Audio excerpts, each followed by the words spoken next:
Gary's having way too much fun at Agribition.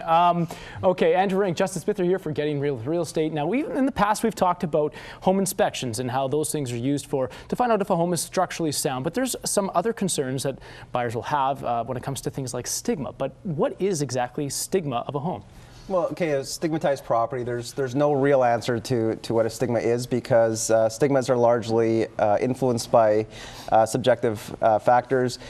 Someone's, their age, their gender, their ethnicity, their religion, those could all affect their perceptions about certain things, such as, was there criminal activity carried on in the house before? Was there a suicide there? Does someone believe the house is haunted? Was there a violent crime committed?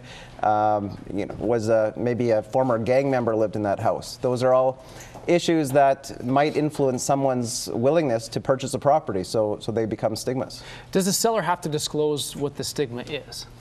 No.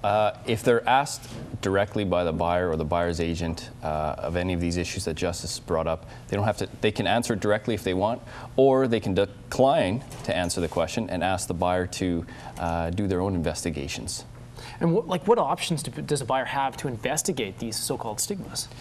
If a buyer is really concerned about it, the biggest thing is to talk to their agent and voice their concerns on the property. If they have feelings that this might be an issue or have a stigma on the home, the buyer's agent can then write a clause in the offer to purchase that the seller answer to the best of their ability that they know or don't know about these issues.